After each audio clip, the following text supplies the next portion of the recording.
Mambo vipi? Hii ni siri, nataka nikushtue wewe ambaye kila siku umekuwa ukisema kesho nitaanza, subiria. Sikiliza, licha kwamba umeona opportunity, umeona fursa kubwa sana ambayo unaweza kubadilisha maisha yako. Kwa mfano, mara nyingi nimekuwa nikikuonesha uwezekano wa kutumia eneo lako dogo nyumbani kuanzisha bustani. Kama unavyoweza kuona, huo ni mnafu ambao muda sio mrefu unaanza kuchukua hela.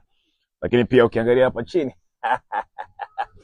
nini ambacho kimepelekea kila siku haufanyi nitaanza kesho, nitaanza kesho, nitaanza kesho? Sio mnafu tu peke yake, lakini pia kwamba unaweza kufanya project ya kuku katika eneo lako dogo katika mazingira hayo hayo nyumbani, na mwisho wa siku maisha yakaendelea. Kuna maswali mawili ambayo huwa unaweza kujiuliza. Swali la kwanza linasema okay, yani kuna ile dhamira. Kuna mtu anakuambia mimi lazima nifanye, yani lazima nifanye. Huyo tunaita amehamasika, na mwisho wa siku unakuta wakati unavyozidi kwenda, muda unavyozidi kwenda, ana delay na baadaye hafanyi kabisa. Lakini kuna mtu ambaye akishaona kitu, akishaona opportunity na kikaza anasema kuna sijui nikwambiaje, asemi lakini anasema moyoni. Yule anakuwa ameamini ile opportunity. Kuna tofauti kati ya kusema lazima nifanye na kuna tofauti kati ya kuamini. Kwa nini kuamini? Yaani sijui nikwambiaje uweze kunielewa, lakini tofauti yao ni nini? Mtu anayesema lazima nifanye hawezi kufanya. Ukisema nataka nifanye au lazima nifanye, kinachokuja kwenye akili yako ni kwamba kama huyo amefanya na mimi lazima nifanye, kama huyo amefanya na mimi lazima nifanye, kama imetokea kwake ana haiwezekani.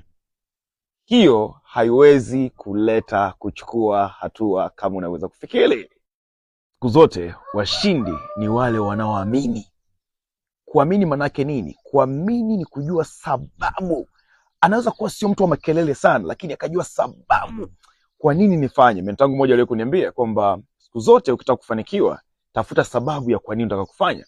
Ukijua sababu, itakupelekea upende unachofanya. Ukipenda unachofanya, utaweza kushinda kitu kinaitwa impossibilities, vikwazo, vizuizi ambavyo watu wengi wanasema sina muda, sina pesa, ningekuwa nijipanga nipate muda na nini.